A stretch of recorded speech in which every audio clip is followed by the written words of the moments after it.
Hello అండి. Welcome to my channel A to Z Telugu tips. ఇవాల్టి వీడియోలో క్యాటరింగ్ స్టైల్‌లో దొండకాయ ఫ్రైని చేసి చూపించబోతున్నాను.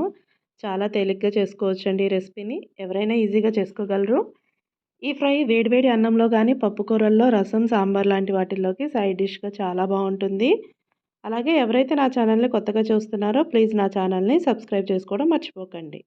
ఇంకా ఆలస్యం చేయకుండా ఈ దొండకాయ ఫ్రైని టేస్టీగా ఎలా చేసుకోవాలో చూసేద్దాం.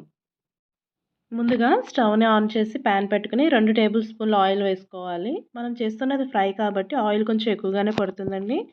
మీకు వద్దనుకుంటే కొంచెం తగ్గించి కూడా వేసుకోవచ్చు. ఇప్పుడు ఆయిల్ హీట్ అయ్యాక ఎండుమిర్చి, ఆవాలు 1 స్పూన్, జీలకర్ర 1 స్పూన్, పచ్చిశనగపప్పు 1 స్పూన్ వేసి కలుపుతూ ఆవాలు చిటపటలాడేంత వరకు వేయించుకోవాలి. ఆవాలు చిటపటలాడిన తర్వాత మీడియం సైజ్ ఒక ఉల్లిపాయని ముక్కలుగా కట్ చేసి వేసుకోవాలి.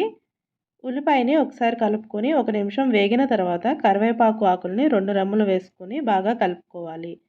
ఉల్లిపాయని గోల్డెన్ బ్రౌన్ వచ్చేంత వరకు వేయించుకోవాలి.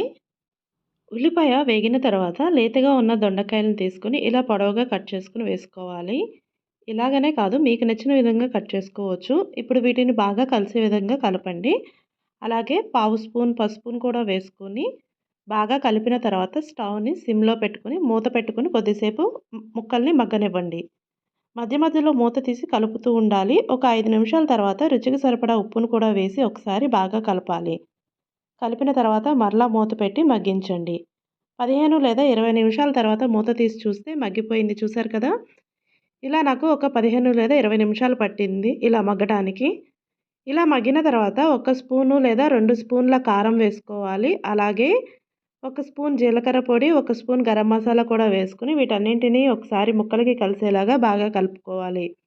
ఇలా ఫ్లేమ్‌ని సిమ్‌లో పెట్టుకొని కలుపుతూ వేయించుకోండి.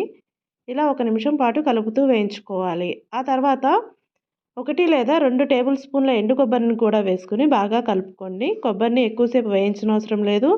1 నిమిషం అలా కలుపుతూ వేయిస్తే సరిపోతుంది.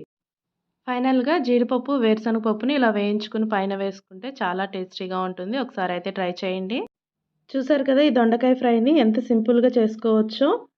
మీరు కూడా ఒకసారి ట్రై చేయండి. నేను చెప్పిన ప్రాసెస్‌లో టేస్ట్ కూడా చాలా బావుంటుంది. ఈ రెసిపీని ఎవరైనా ట్రై చేస్తే టేస్ట్ ఎలా వచ్చిందనేది కూడా నాకు కామెంట్‌లో చెప్పండి. అలాగే మీకు ఈ వీడియో నచ్చిందా? అయితే ఖచ్చితంగా వీడియోని లైక్ చేసి మీకు తెలిసిన వాళ్ళకి కూడా వీడియోని షేర్ చేయండి. అలాగే ఇలాంటి మరిన్ని టేస్టీ అండ్ ఈజీ రెసిపీస్‌ని మీరు నా ఛానల్‌లో చూడాలనుకుంటే ప్లీజ్ నా ఛానల్‌ని సబ్స్క్రైబ్ చేసుకోవడం మాత్రం మర్చిపోకండి. అలాగే పక్కనే ఉన్న బెల్ బటన్‌ని కూడా యాక్టివేట్ చేయండి. నా వీడియోస్ నోటిఫికేషన్స్ ద్వారా మీకు వస్తాయి. Please like, share and subscribe my channel. Thanks for watching.